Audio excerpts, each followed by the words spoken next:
Okay. You ready? Yeah.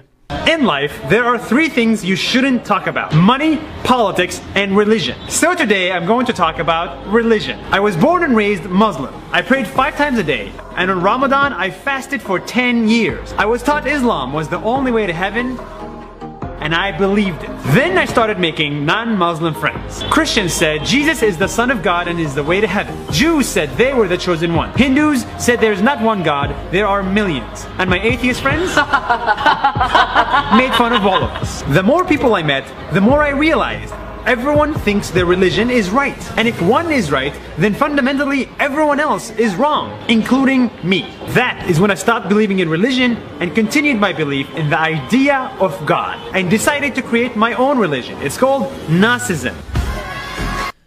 All right, before we go on, you got a chance to look at it. We got a chance to look at it. We love you, Nas. And this is we taking the time. This is out of love. Yeah. That's the brother's name, Nas. Is it? So he's got to know that we love him because we're addressing this. Of course. Have you heard some of these arguments? I'm sure you have. Well, yeah. It's actually logically unfounded arguments. Like, if we think about what the arguments actually are, is that something which is complicated is untrue. So, in other words, because there's many choices, it cannot be the case that the choice that I have decided upon, or my family has decided upon, or the environmental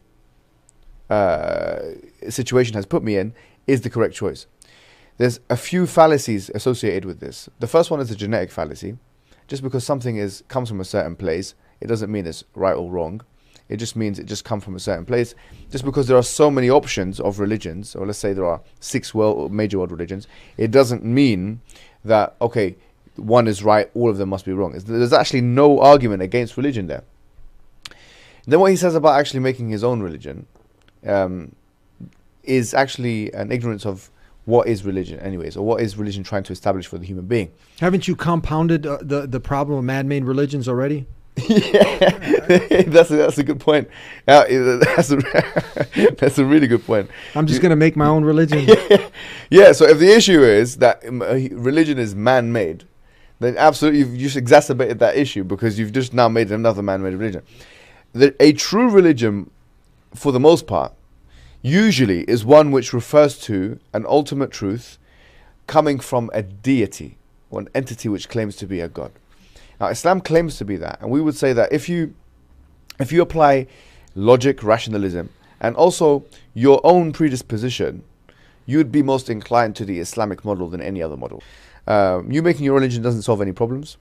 It shows intellectual, I'm not going to say intellectual laziness, but I'm going to say it's just a willing to engage with the truth claims on an intellectual level.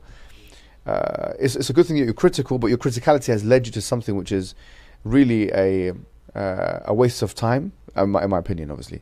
But we do say, if you put your thinking cap back on and apply the same criticality to kind of assess now the truth claims of the different religions, then you would be surprised that it might have been the case that actually the religion of your forefathers was the most appropriate religion, or most rational recourse anyways.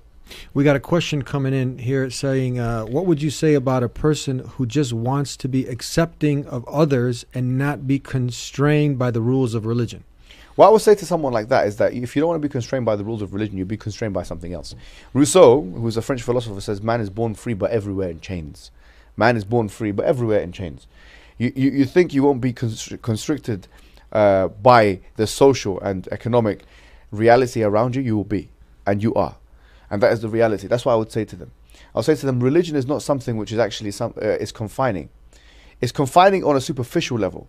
But Islam in particular is a religion which does take you out of your physical and psychological comfort zone and spiritual comfort zone. But with that you achieve what we would call a higher state of being, a higher state of spiritual being, of living. And so this short-term horizon thinking, where you only think of immediate pleasures, this immediacy is something which is really the Achilles heel of most people in the world, and the major cause of depression and anxiety for the majority of people that live in the Western Hemisphere. So I would say that to that person, that whoever thinks that religion is a constraint to them, or is something which constrains them, that you shouldn't apply that only to religion. anything is going to constrain you. Therefore, to apply this only to religion is an irrational, you could say, it's not a sensible recourse.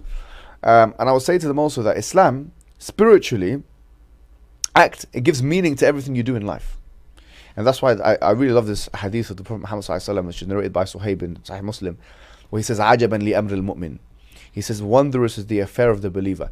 إِنَّ أَمْرَهُ كُلَّهُ لَهُ خَيْرٌ, that all of his affair is good. وَلَيْسَ ذَاكَ لِأَحَدٍ إِلَّا لِلْمُؤْمِنِ. And this is not the case for anyone except for the believer. إِنْ أَصَابَتْهُ صَرَّاء شَكَرَ. If good things happen to him, he's thankful. وَإِنْ أَصَابَتْهُ ضَرَّاء صَبَرَ وَشَكَرَ. And if bad things happen to him, he is patient and he is also thankful. Yeah. And he didn't deny the creator. He's smart. He said, okay, I still believe in Allah. He still believes, but he now made his own religion. Right. Yeah. Yeah. As you said, he compounded the problem.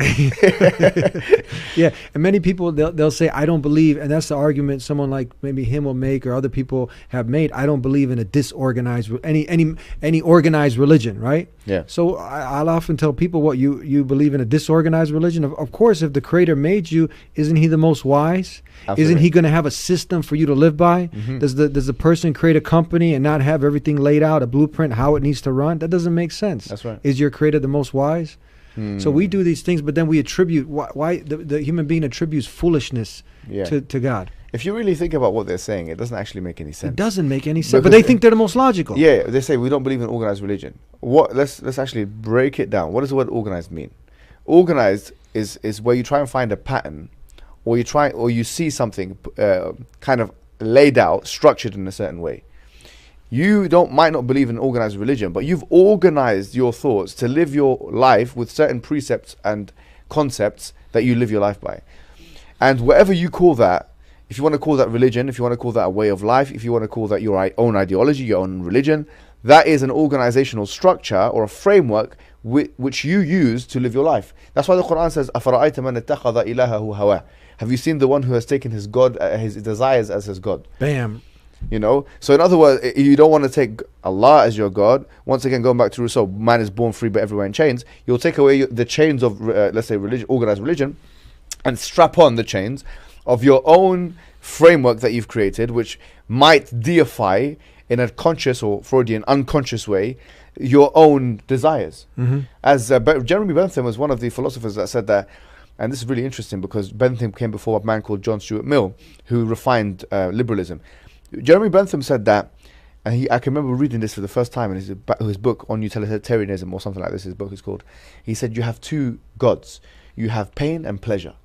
And as I was reading that, I was thinking, subhanAllah, this is exactly how people, it's hedonism at its core, but it's what the Quran says.